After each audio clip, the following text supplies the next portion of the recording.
the Sustainability Management Master's Program, you're answering one simple question. Do you care about your future generation? If you care about your kids, their grandkids, then you care about sustainability. And a sustainability manager is someone who has the tools to make people understand how they can contribute towards developing a sustainable world. We have both part-time and full-time students. Our curriculum is 30 hours. Instead of thesis, we have a research project course and a seminar course which provides them with the kind of research background they will need to be successful in their job. But at the same time, sustainability is not always everything about environment. It also relates to the business. They will take a sustainable business strategies course. They will take a project management course. Most of these courses are going to be taught by industry people, the people who are doing sustainability on a daily basis as a part of their job. Any organization that has a large number of employees and has a physical infrastructure, they will have to have a sustainability office. If you have the passion to develop and maintain a sustainable world, come to us and we will help you shape your passion into a career which will create an impact.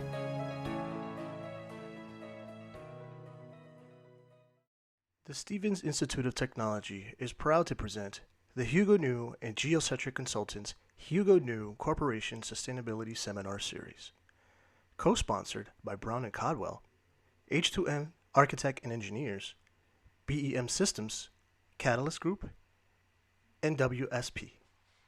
Yeah, thank you for that. It's nice to be a part of this seminar series for Stevens Institute. I have put a couple slides together for this. So I'm going to talk about one of my favorite projects. Being in my role, I kind of work on all sorts of projects. I might work on some dining issues with food procurement, or Tree Campus USA, or teaching students how to recycle, or a composting project. But this carbon and land-based issues, that's land-based carbon sequestration and storage is one of my stronger interests. So that's what I chose to focus this talk on. I'll give a little bit of an overview of sustainability at Clarkson, and then some of my master's research and what that's turned into now in practice in my role at Clarkson. This is an aerial shot of Clarkson University. We live right along the Racket River. So this is part of our campus. We own more that goes past this water tower over here. We own several hundred acres of forest. So our president back in 2010 said we're going to do sustainability in everything that we do at Clarkson. So not just recycling and climate, but also trying to integrate it into our education and research, our operations, whether it's water, buildings and grounds, waste, transportation, engagement, planning and administration. As Dib said, the ASHE STARS program has kind of helped to steer how we define sustainability. This is ASHE STARS. In 2019, we got gold rating for ASHE STARS. We're just about to resubmit right now.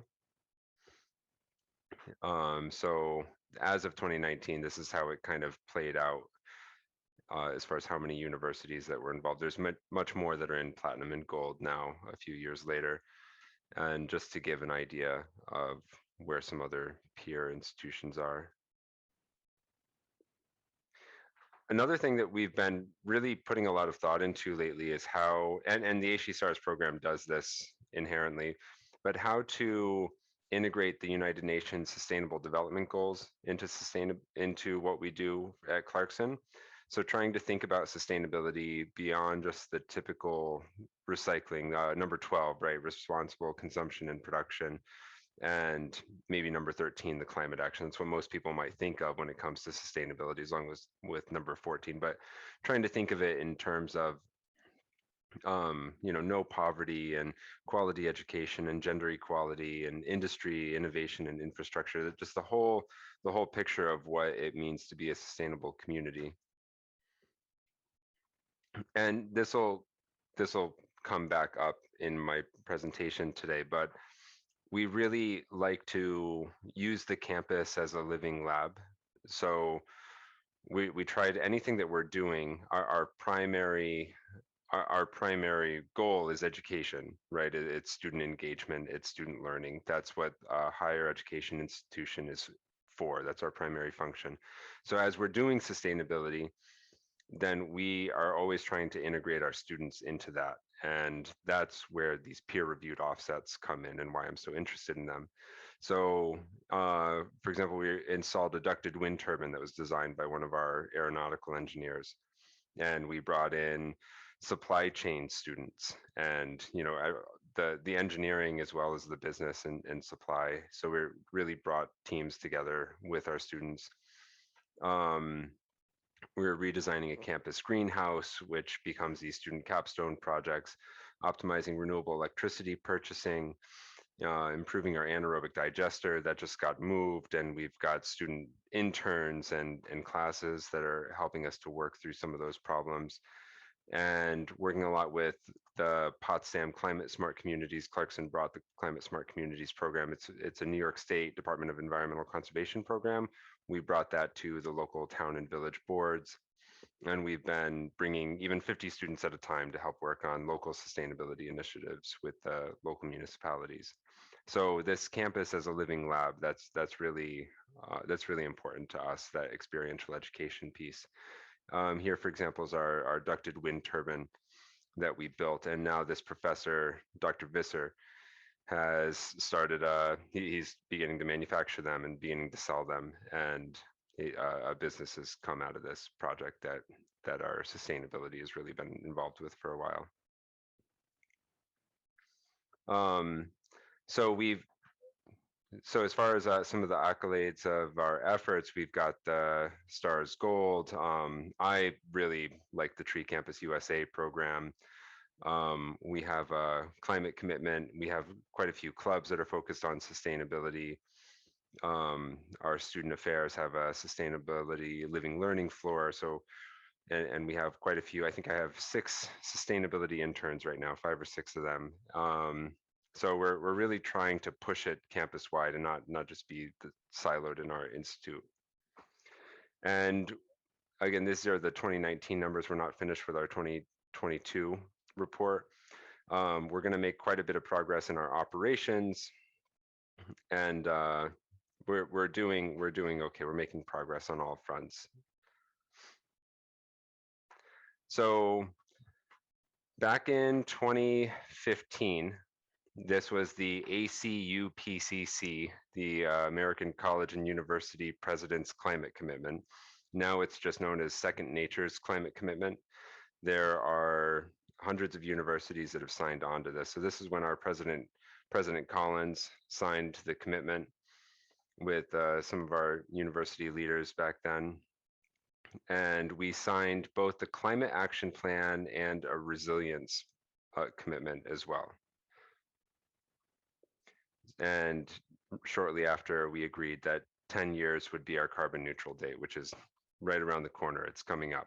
So this is one of our main focuses that we have at Clarkson for sustainability, is how do we reach net carbon neutrality in just a few more years.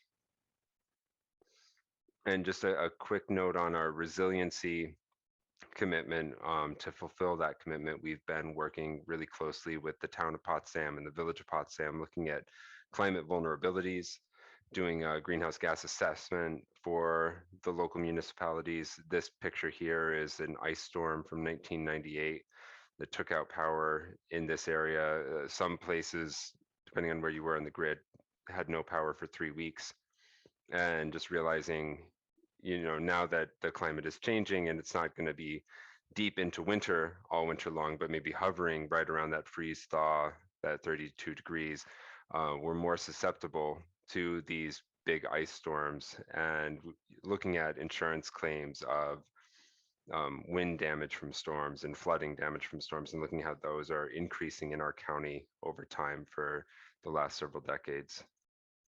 So we've been doing some emergency planning work and energy efficiency work with the local municipalities, and helping them work on some grant projects. So in 2014, I was really interested in this 2015 climate neutrality commitment.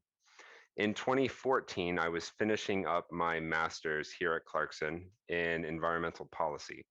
And I focused on models for higher education forest carbon, perceptions, motivations, and barriers. That was the title of my own research under Dr. Susan Powers and Dr. Stephen Bird were my primary advisors.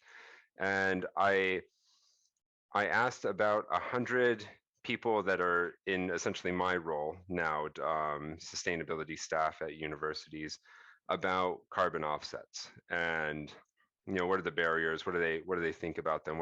How's a university perceive a carbon offset?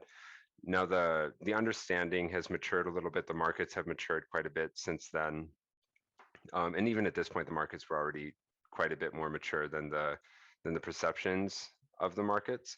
But yeah, I did this constant sum results where, say, everyone had 100 points and they had to distribute them. There's finite.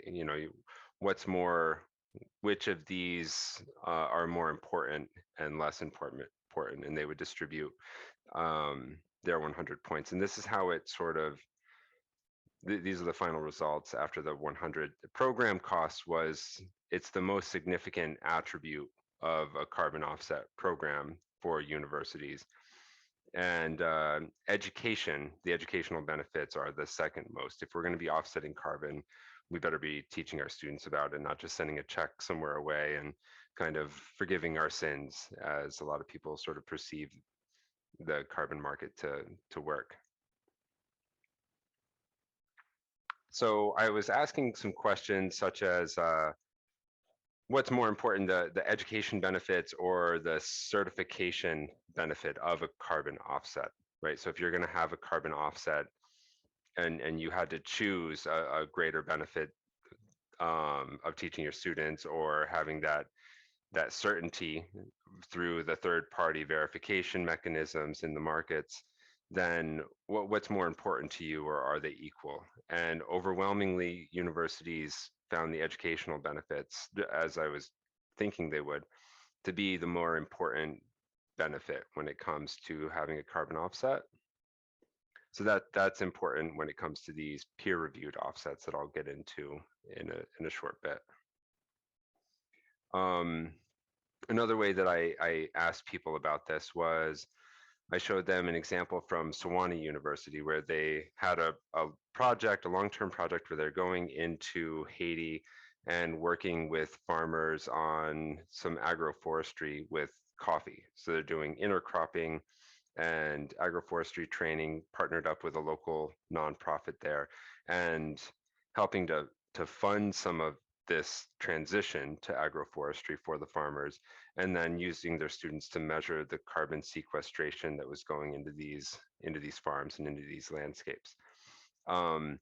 So if a universities had to choose a formal certified carbon offset project or a model that was more like Sewanee's, which is focused on education and student engagement, this experiential learning, then overwhelmingly the universities, when they saw the two in front of them, they wanted this education-based model. But the Sewanee carbon offsets didn't have any, they didn't have any third-party verified mechanism, right? They weren't registered in a formal carbon offset program.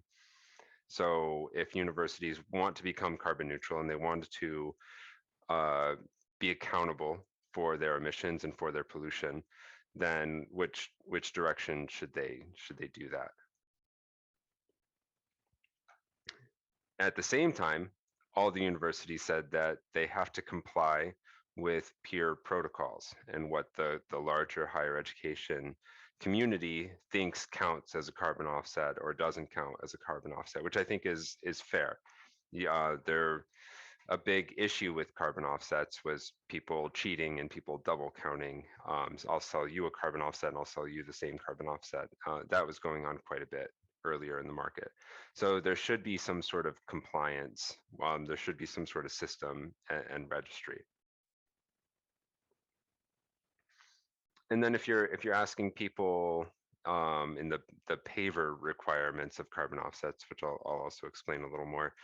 If you've done a project and now you have a little bit of money left over, and you can pay to get the project verified, or you can pay to sequester more carbon, then what's the better investment for you as a university, right? I imagine this would be answered differently if it was a corporation, right? But from a university perspective, what would be of greater value? And again, just paying for more mitigation and more of that student engagement was the overwhelming answer there. And when it came to barriers that universities have for carbon offsets, inadequate funding came up as the highest, skepticism of the market, right? I'm gonna take maybe thousands of dollars, say it's $10 a ton for CO2. Maybe as a university, you have 20,000 tons of CO2 coming out each year. Maybe you have 100,000 tons of CO2 coming out each year. And you're gonna write a check or a few different checks, portfolio style, and purchase these offsets. Then where does your money go, and how do you know that you're sequestering carbon? How do you know that this market mechanism is working the way it was written and described and designed? So just a general skepticism of where am I sending my money and what is it doing? So that's a big barrier to universities investing in carbon offsets. And when it comes to that, from an economics point of view, it makes a lot of sense. I think I focus on environmental economics for grad school, so I might be a little biased, but it makes a lot of sense to me to go with the mitigation strategy that's going to cost less money, and other people can sequester carbon, they can mitigate much more effectively than I can, say, fuel switch all of my natural gas heating systems for the whole campus over to heat pumps, right? Like that would be really expensive, versus I can pay someone a fraction of that money to have an impact that's many times larger. So from an economics perspective, there's really no question, but how do you get over this skepticism that people have of the market? And for me, I really think that if you can't tell yet, that the role of a higher education institution really should focus on research, teaching, and outreach. And this came from my environmental economics classes, and this is from a quote that I read in one of my textbooks during grad school by Robert Stavins, who's the director of Harvard's environmental economics program. That this is our main purpose. What we're doing, we are research. We're trying to break down barriers and transaction costs. We're trying to build the capacity of the workforce. We're trying to normalize concepts to the greater community. This is the role in society of a higher education institution. And when it comes to carbon markets, they're growing exponentially. These markets are really taking off, and they're really maturing. And if you look at the values of, say, renewable energy markets or forestry carbon offsets, these aren't small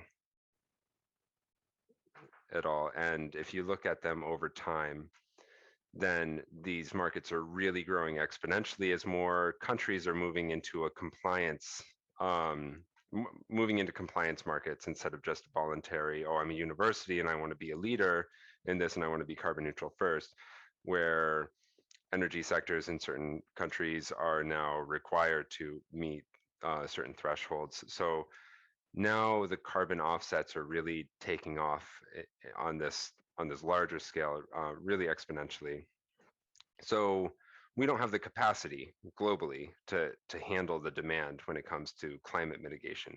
We don't have the workforce. We don't have people that value purchasing these things, or know how to work when it comes to mitigating carbon or CO2 equivalent greenhouse gases. So these markets are exploding and there's no one to fill them, right? So the prices are going to go up a lot faster than the volumes are going to go up. So in my master's research on this, then I had a few recommendations.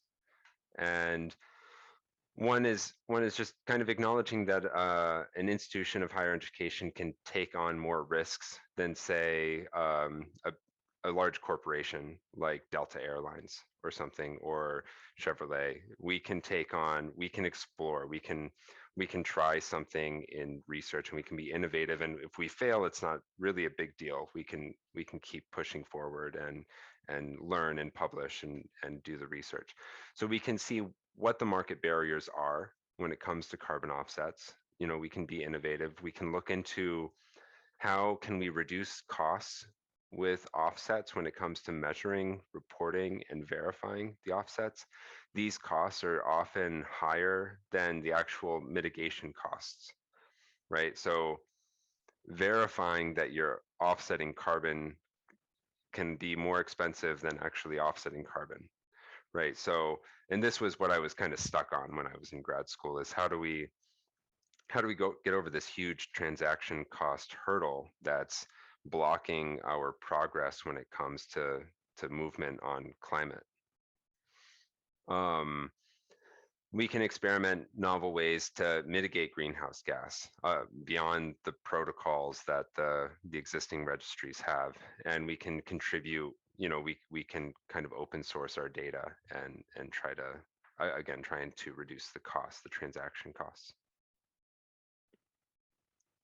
When it comes to teaching, I believe that all of our students really need to be aware of climate mitigation efforts, how carbon flows and what other greenhouse gases there are and how they are affecting our atmosphere and what we can do to mitigate them. So we don't, my boss, Susan Powers, was recently at the United Nations COP conference, the climate conference for the United Nations in Glasgow. And she was saying that one of the main themes that was coming out of that is just that we don't have the capacity to tackle the challenge that we're facing right now. It's really got to be an all hands on deck sort of effort to address climate change, because we're starting to reach these tipping points. So universities really need to be cranking out a workforce that knows how to mitigate carbon and knows how to account for what's right now their environmental externalities, right? I really think that business students, all need, not just engineers, not just foresters, right? But business students really need to have a nuanced understanding of how these markets are working and how they're developing and how they're switching from voluntary to compliance markets. When it comes to outreach, offsetting our emissions is from what I believe is it's a great way to start to interact with local nonprofits or maybe even nonprofits internationally associated with a study abroad program or something like that. It's a great excuse to appeal to alumni for support. One of my projects that I won't talk about today, I had an alumni that was helping to fund some of this work and student engagement in Uganda, and we can really go a long way in educating our community on market solutions to climate change. And then my more specific recommendation to what was the ACU PCC, to the Second Nature group that kind of owns the climate commitments that all these universities have signed on to, was to create a higher education specific carbon registry. So this was in 2014 when I finished my master's thesis, and I presented at one of the ASHE conferences in 2015, and then shortly after that, we started a group, a technical advisory group in Second Nature, with some people from across the country, across the Second Nature network, thinking about innovative and peer-reviewed offsets and Duke University led the charge, and they established the offset network, which is now they've handed over to Second Nature. So Second Nature is running the offset network, which is this higher education carbon registry. So we don't have to do these very expensive third-party consulting. It's set up more like a peer-reviewed publication, right? So you can have your peers from other institutions. If I'm doing a land-based carbon offset project, I might go to Paul Smith's college to have them check our project and our math and make sure we did everything right, or maybe SUNY ESF, which really has a lot of expertise, and we can learn from them, and they can make sure that what we're claiming that we've mitigated in terms of CO2 that we actually have mitigated. And we can bring their students into our project and things like that. So the offset network now exists, and I'm happy that Second Nature has taken it, and there's sustainability for the offset network moving forward. They've set up a system of peer verification, and they've got these nice flow charts about how that would work and how peer reviewers would become involved, and there's a lot of resources here. When it comes to peer verification, the sort of compromise that was come up to is let's just talk directly about scope 3 emissions, and scope 1 emissions are coming right out of your campus boundaries, out of your own tailpipe, out of your own smokestack. You own you're taking fossil fuels and combusting them, or taking refrigerants and leaking them. Scope 2 emissions is your electricity. You're paying for that. Your demand is directly causing that, but it's happening in someone else's property, but directly feeding onto your property. And then scope 3 is much more abstract, right? My travel greenhouse gas, people commuting to Clarkson, all these sort of peripheral greenhouse gases that are happening because Clarkson exists, but maybe there's someone else's scope 1 emissions. So they're kind of this gray area. So peer verification offsets for an institution of higher ed can be used against your scope 3 emissions, if that makes sense. And people can feel free to interrupt and ask questions. I know I'm throwing a lot of jargon out right now. So Duke, again, taking the lead with this offset network. They've got a really great program over there in their sustainability office focused on carbon offsets. They developed the first protocol for offsetting carbon for this offset network. So this is specific to higher education. They've developed so this is the way that they're going to quantify and the way that they're going to carry out a university-led, a peer-reviewed carbon offset project. So actually now they're on version 3.0 for the urban forestry carbon offset protocol. So this is working with your local municipality or someone else and planting trees and measuring the growth, the sequestration of those trees over time. And I clipped this off this protocol development pathway, but they've got this sort of timeline of all the steps if you want to go through this process and develop a way that your students that a higher education institution can offset their emissions. One of the so the paver requirements are in all of the formal carbon offset registries, and they're in the offset network registry as well. So all the carbon offsets that are being generated have to meet these standards. They have to be permanent. They have to be additional, meaning that the investment into this project has led to new emissions being reduced or new carbon sequestration, verified in this case by a peer institution instead of through an expensive third-party consulting. Maybe instead of spending tens of thousands of dollars, maybe to have a group come in. They have to be, they can't be double counted. They have to be enforceable. These have to be real. Your math has to be right. And there's a lot of different ways that we can mitigate our emissions. We can off, we can take fossil. So if someone's on a grid with fossil electricity, and then we give them solar electricity, then we might be able to count the reduction of those emissions. Energy efficiency projects, waste to energy. This was done through a formal carbon registry. This is one of the Duke projects where they installed a methane digester, and they claim the carbon credits from that.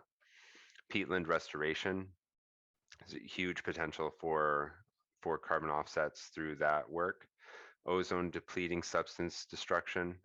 This is one of the, I think in the drawdown book, they talked about this sort of stuff being some of the most cost-effective ways to mitigate against climate change. But there's a lot of creative ways besides just planting a tree.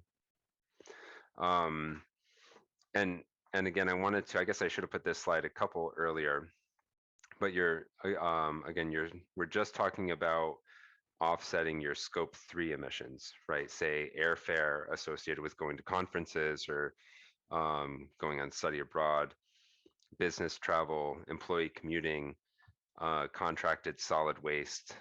So, and it gets even more abstract, right? So do we count the emissions associated with the food that the students are eating in the dining hall and the whole life cycle assessment of that food being produced? Meat versus plant, and what are the CO2 implications of that? Are we counting the steel in our buildings and the emissions associated with producing the steel, or the concrete, for example? So it can get really difficult to quantify your scope 3 emissions, and a lot of universities just sort of stick to these main ones. And scope 2, like I said, that's your electricity. And scope 1, you have your fleet vehicles, you have maybe emissions associated with heating or cooling your buildings, fugitive emissions. We have a hockey rink, that takes a lot of refrigerants to run that. If we're not managing it well, then those refrigerants are going into the atmosphere.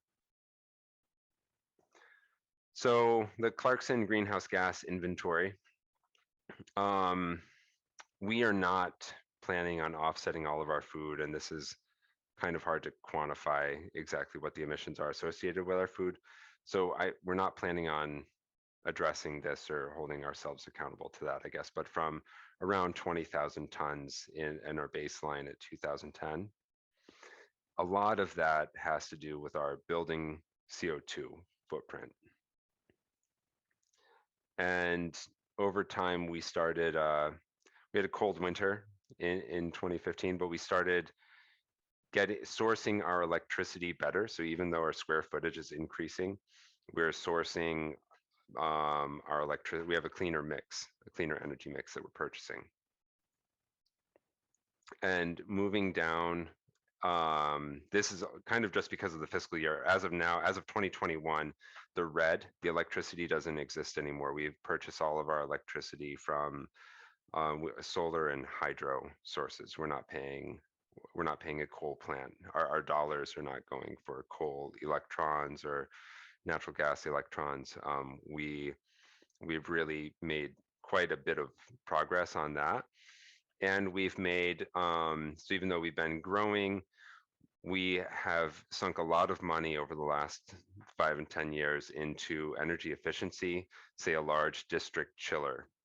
So we're bringing our emissions should be going up every year, and we're bringing them down pretty effectively. And so here we have a 2 megawatt system for solar on Clarkson land. We buy, we've got this small sort of educational, the TAC roof that's not enough to power a university. And we buy, I think about 90% of our power is hydropower based. So where will that leave us in 2025? We're hoping to maybe start purchasing some renewable biogas, which has a huge climate implication when it comes to taking methane that's going out into the atmosphere and using that, like pulling that from the atmosphere first, and then using it and breaking it down into CO2. So we have we're hoping to be around this point, say 4,000, 5,000 tons of CO2, and we're going to have to, our university fleet, that's a little bit of scope 1, but commuting and air travel and mostly scope 3 emissions that we plan to have to offset when it comes to our carbon neutrality date in 2025.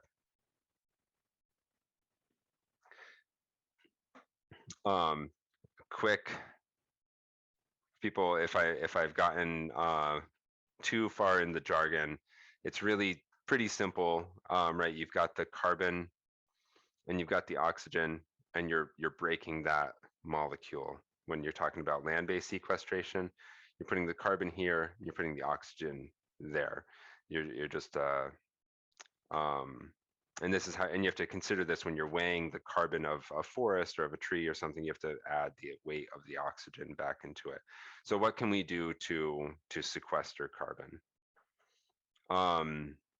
There's so many different ways that we can, or that we can reduce our greenhouse gas emissions, and all the different ways are going to have different types of co-benefits and so sort of different prices and different qualities, right? So it's really cheap to take the methane that's coming out of a landfill and break that down into CO2, which is a lower global warming potential greenhouse gas.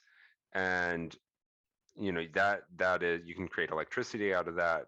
That's a pretty inexpensive carbon offset, but there are no other direct environmental benefits. It's strictly a climate mitigation. Um, what you're paying for. You're not paying for any sort of watershed improvement or social improvement. There's no human health and well-being impact or real economic impact, right? So this might be, there's no co-benefits. So this might be a lesser sort of carbon offset, but maybe it's cheap. Middlebury put a conservation easement on 2,000 acres. So this is an avoided conversion or an improved forest management. These are two different ways to generate carbon offsets. So they protected forever this land that they have. And that's so if you're avoiding conversion in an area that might be valuable for real estate or it might be valuable for agriculture, and you protect it forever and it's attached to the deed, now you don't have to, you're not emitting from the future deforestation. So that's how they became carbon neutral, was through a conservation easement. And there's a little bit of debate as to whether or not it's additional because it's on their land and were they really going to develop it. But this is a formal through the carbon market, and it's arguably very additional because who knows, with enrollment numbers going down and financial strains of universities. So I was thinking about that for us. This is the Smiley Faces Potsdam, and these areas here are all the conservation easements in our area. And where could we put a conservation easement? If we put it on our own property the way that Middlebury did, I don't think that our property is really at risk of development. So I don't think that that would be fair and additional. So, and if we went and bought land and then protected that land, we're taking money off of local tax books. And I don't think the local municipalities would like that. So I was thinking about where else could we do it, maybe to benefit local landowners. So we've been working with the St. Lawrence Land Trust to try to find a parcel of land that we can help pay the transaction costs and put a conservation easement on and set up an avoided conversion peer-reviewed carbon offset project. So we're in the process of working on this. And we're leveraging the New York State and the federal tax incentives in lieu of carbon payments for the landowner. So we don't want to own the new land outright. We want to help a landowner protect their land and benefit financially from the tax incentives. So we're paying for conservation on private land.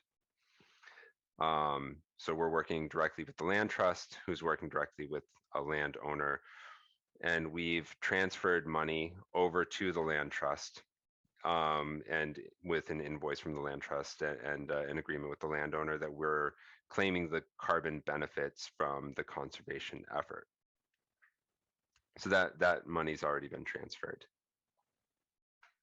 And there's a lot of cost when it comes to, so we didn't pay the whole cost of it, but without our contribution, then this easement wouldn't have gone through because there wasn't a grant to pay for it, and there wasn't a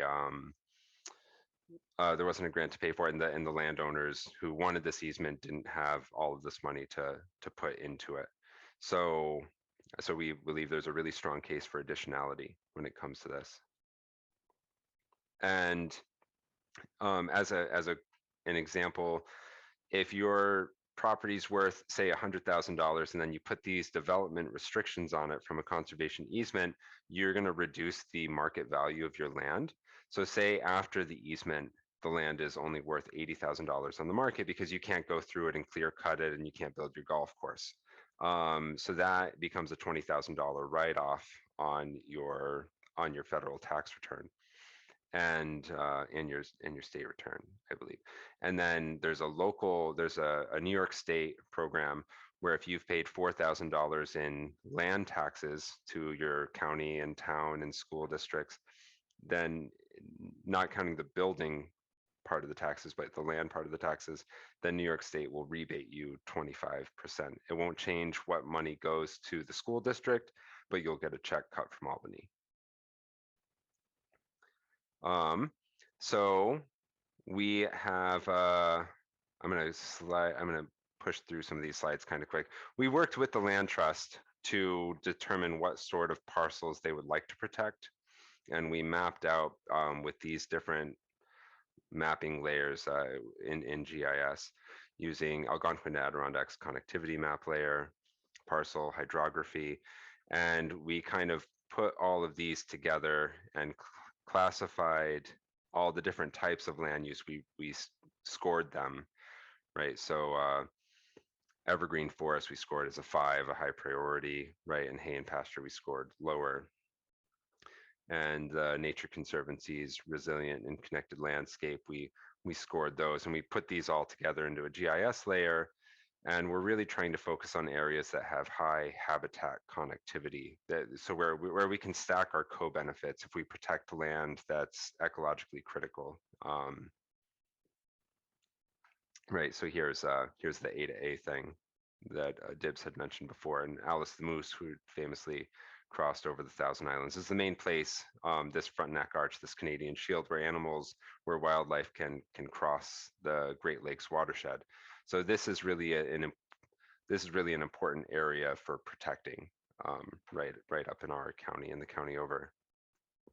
So we've started contacting the landowners with the highest valued land from a conservation perspective, and we've found one, and now we're actively working. We're just about done with draft 1 of how we're going to quantify the carbon benefits from that.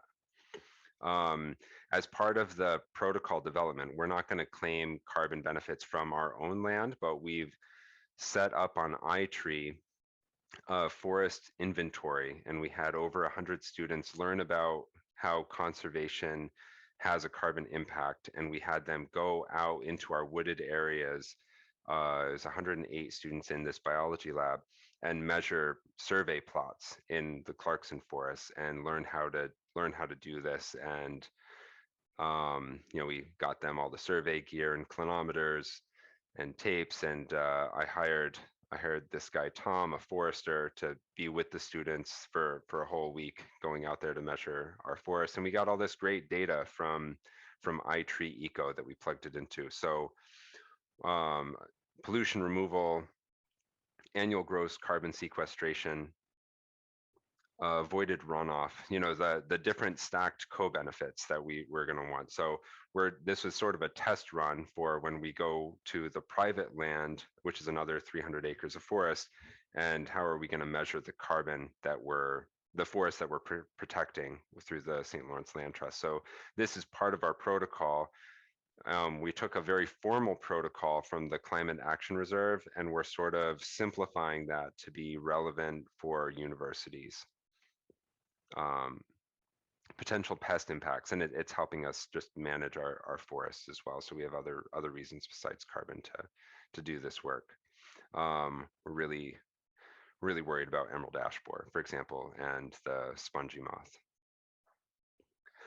So the next steps, in the next couple weeks, we will be presenting our Clarkson protocol for avoided conversion to the offset network, and there's going to be a couple iterations, I imagine, to sort of figure out how much carbon we can claim from the project that we're doing. But I have a graduate student that's writing this protocol for her master's project, and so it's based on the CAR avoided conversion, but simplified, and then not claiming as much carbon from, say, soil carbon as we could, to leave a little bit of a buffer to make up for the uncertainty that we have by having students collecting the data. And then we get an appraisal of the easement, hopefully within the next month. And doing this work, and with the general work of the offset network, I keep thinking about what other peer-reviewed carbon offset possibilities are there. And I'm sure many of you are familiar with the Drawdown project, which lists the top 100 solutions for mitigating climate change. This is just a few of them, right? There are 100, but there's so many ways that we could invest in something and try to measure what the greenhouse gas impacts from that project might be. If we do a community-wide electric bike program, we can probably get a fair estimate of miles avoided from driving, right? We can do green and cool roofs, composting, managed grazing, improved rice production, right? There's so many different ways that you can really you can sequester carbon or avoid emitting carbon, and these are typically cheaper than, say, just overhauling your energy system, which is always very expensive. Yeah, and that's what I have for you guys.